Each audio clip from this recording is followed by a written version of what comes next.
અતિ ભારે વરસાદની આગાહી હવામાન વિભાગ કરી રહ્યું છે અને એમાં પણ ઉત્તર ગુજરાત પર મધ્ય ગુજરાત પર ઘાત તોડાઈ રહી છે। આમ તો આખા ગુજરાતમાં ઓરેન્જ એલર્ટ, ઉત્તર ગુજરાતમાં રેડ એલર્ટ અને સિવાય ઓરેન્જ એલર્ટ છે અને એવો જ વરસાદ વરસ્યો પણ છે। આજે દ્રશ્યો ત્યારે તમે જોઈ રહ્યા છો, પાલનપુરના દ્રશ્યો છે। એવું લાગે કે જાણે પાણીમાંથી બોટ પસાર થઈ રહી હોય, પણ રસ્તા પર ભરાયેલા પાણી વચ્ચેનો આ ટ્રાફિક જામ છે। કિલોમીટરો સુધી અહીંયા ટ્રકો અને વાહનોની લાઈનો લાગેલી છે, કારણ કે રસ્તા પર પાણી ભરાયેલું છે અને એમાં પણ જે દુકાળમાં અધિક માસની જેમ રસ્તા પર પાણી અને ખાડાનું તો સામ્રાજ્ય જામેલું છે અને એટલા માટે જ કિલોમીટરોની લાઈનો લાગેલી છે। આ બાજુ વડગામની હાલત સૌથી ખરાબ છે। એનું કારણ એ છે કે અહીંયા 9 ઇંચ જેટલો વરસાદ વરસી ચૂક્યો છે અને વડગામ પાણી થઈ ગયું છે। એની સાથે સાથે પાલનપુર, ડીસા, અન્ય વિસ્તારોની અંદર પણ એવો જ ભારેથી અતિ ભારે વરસાદ વરસ્યો છે અને બનાસકાંઠાના હાલ બેહાલ કરી નાખ્યા છે।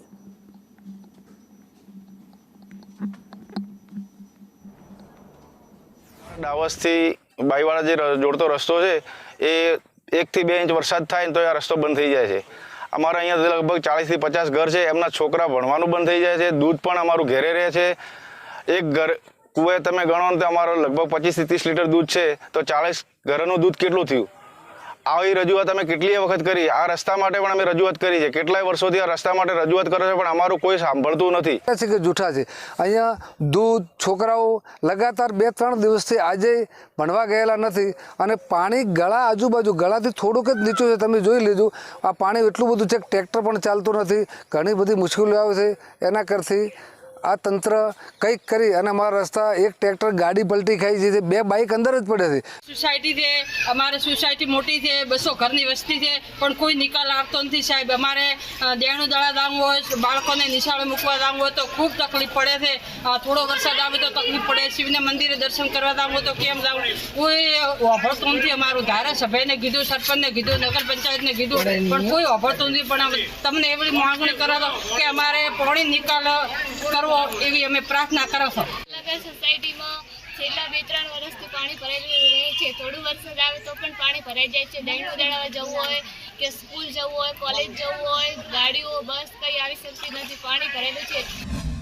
બનાસકાંઠાની સાથે સાથે પાટણના હાલ પણ એવા જ છે। પાટણમાં સિદ્ધપુરમાં જબરજસ્ત વરસાદ વરસ્યો અને સિદ્ધપુર પાણી થઈ ગયું છે। જનજીવન અસ્તવ્યસ્ત થઈ ગયું છે। નીચાણવાળા વિસ્તારોમાં અહીંયા પાણી ભરાઈ ગયા છે અને જળબંબાકાર સ્થળ ત્યાં જળ થઈ ગયું છે। ઘરની અંદર લોકો પુરાઈ ગયા છે। પાણીના કારણે જાણે કે શહેરોમાં કર્ફ્યુ લાગી ગયો હોય એવી હાલત છે અને સાથે જ ખેડૂતોના જીવ પણ પડીકે બંધાયા છે, કારણ કે આ સામાન્ય વરસાદ અહીંયા નહોતો વરસ્યો। આ બાજુ રાધનપુર તમે જાઓ કે પછી આ બાજુ સિદ્ધપુર જાઓ, બધે જ એક સરખી હાલત પાટણ જિલ્લામાં જોવા મળી રહી છે અને એમાં પણ કેટલાક વિસ્તારો એવા છે કે જ્યાં ખેતરોમાં પાણી ભરાઈ ચૂક્યા છે અને જ્યારે વાવણી થઈ ચૂકી હોય અને માપસરનું પાણી જોઈતું હોય, વધારે જો પાણી આવે તો એ પાક બળી જવાની ભીતિ પણ હોય, લીલા દુકાળની ભીતિ પણ થાય છે અને એવું જ અત્યારે પાટણ અને બનાસકાંઠા જિલ્લામાં પણ દેખાઈ રહ્યું છે। નદીઓ ગાંડી તૂર બની છે અને હાલત એ છે કે બસ સ્ટેન્ડથી પણ આ બસ સ્ટેન્ડમાં પણ એવા પાણી ભરાયેલા છે। બસ સ્ટેન્ડથી લઈ અને શહેરના એક વિસ્તાર પાણીમાં ગરક થઈ ચૂક્યા છે। ઘૂંટણસમાં પાણી બસ સ્ટેન્ડમાં ભરાઈ ચૂક્યા છે। તો બીજી બાજુ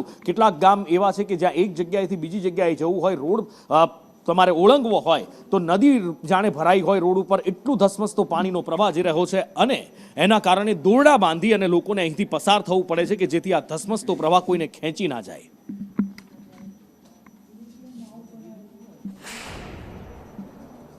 વહેલી સવારે પડેલા વરસાદના કારણે સમગ્ર જિલ્લાના અંદર ક્યાંક ને ક્યાંક જે તારાજીના દ્રશ્યો સામે આવ્યા છે, ત્યારે પાટણ શહેરની વાત કરવામાં આવે તો પાટણ શહેરના જ આ દ્રશ્યો છે, જે અંબાજીનગર વિસ્તારના અંદર આવેલી 5 જેટલી જે સોસાયટીઓ છે, માહી હોય કે સોપાન હિલ્સ હોય, તમામ સોસાયટીઓના અંદર ઘરોમાં પાણી અત્યારે ઘૂસી ગયા છે। કહેવામાં આવે તો આ જે વિસ્તાર છે તે પોષ વિસ્તાર તરીકે ગણાય છે। મારું નામ દૈવત પટેલ છે। એકચ્યુઅલી આ પરિસ્થિતિ લગભગ છેલ્લા 5 વર્ષથી અમે જોઈ રહ્યા છીએ। ચોમાસાની અંદર થોડો વરસાદ આવે છે અને આ પાણી કમર સુધી ભરાઈ જાય છે, જેથી અમારે દરેક સોસાયટીને જીવન જરૂરિયાતની વસ્તુઓ લેવા માટે બહુ તકલીફ પડે છે। અહીંયા સ્થાનિક મહિલાઓ દ્વારા પણ પાટણ નગરપાલિકાના અંદર હલ્લાબોલ કરવામાં આવ્યો હતો। તેમ છતાં જે રીતના બહેરું અને મૂંગું જે નગરોળ તંત્ર છે, નગરપાલિકાએ આજ દિવસ સુધી આનો નિવેડો લાવ્યો નથી। લસન પટેલ, સંદેશ ન્યૂઝ, પાટણ। છેલ્લા 15-20 વર્ષથી આની આ સ્થિતિમાં આ મસાલી રોડ ચાલે છે અને આ રોડ ઉપર 40 થી 45 સોસાયટી વસવાટ કરે છે, જે સારા પદાધિકારીઓ, અધિકારીઓ ગણ પણ અહીંયા વસવાટ કરે છે। આ પાણી ભરાવાનું કારણ એક જ છે કે આ આરએનબીનો જે પ્રશ્ન આરએનબીએ રોડ બનાવ્યો છે સાઈડની જે ગટરો બનાવી છે એના અનુસંધાને જે ગટરો છે એ રોડ કરતાં અધર છે તો વરસાદી પાણીની આ ગટરો છે પાણી અંદર જતું નથી એને લઈને માત્ર ને માત્ર એ રોડ પર પાણી ભરાઈ રહે છે આની અંદર નગરપાલિકાનો કોઈ રોલ આવતો નથી પણ તે છતાં નગરપાલિકાના પ્રમુખશ્રીએ અહીંયા હમણાં વચ્ચે ગારો કઢાઈ એના અંદરથી જે પણ કચરો હતો કઢાઈ અને કામગીરી શ્રેષ્ઠ કરેલી છે નગરપાલિકાની જેટલી પણ અગાઉની બોડીઓ હતી એને કોઈ આવી કામગીરી કરેલ નથી માત્ર ને માત્ર ભાવનાબેન વિક્રમભાઈ જોશી આ કામગીરી શ્રેષ્ઠ કરેલી છે પણ આરએનબીએ અને સંયુક્ત કામગીરી સાથે રાખી અને આ કામગીરીમાં જો હાચા ઉતરશે તો આ કામગીરીનો કાયમનો નિકાલ આપણે અત્યારે છીએ સિદ્ધપુરના રસુલ તળાવ વિસ્તારના અંદર કે જ્યાં આગળ રાત્રિના 2 વાગ્યાથી લઈને 6 વાગ્યા સુધીનો 5.5 ઇંચ જેટલો વરસાદ નોંધાયો છે ધોધમાર વરસી રહ્યો છે અને જે આ 300 ઘરનો વિસ્તાર કહેવાય રસુલ તળાવ વિસ્તાર કે જ્યાં આગળ લોકો વસવાટ કરી રહ્યા છે પરંતુ અત્યારે વસવાટના જગ્યાએ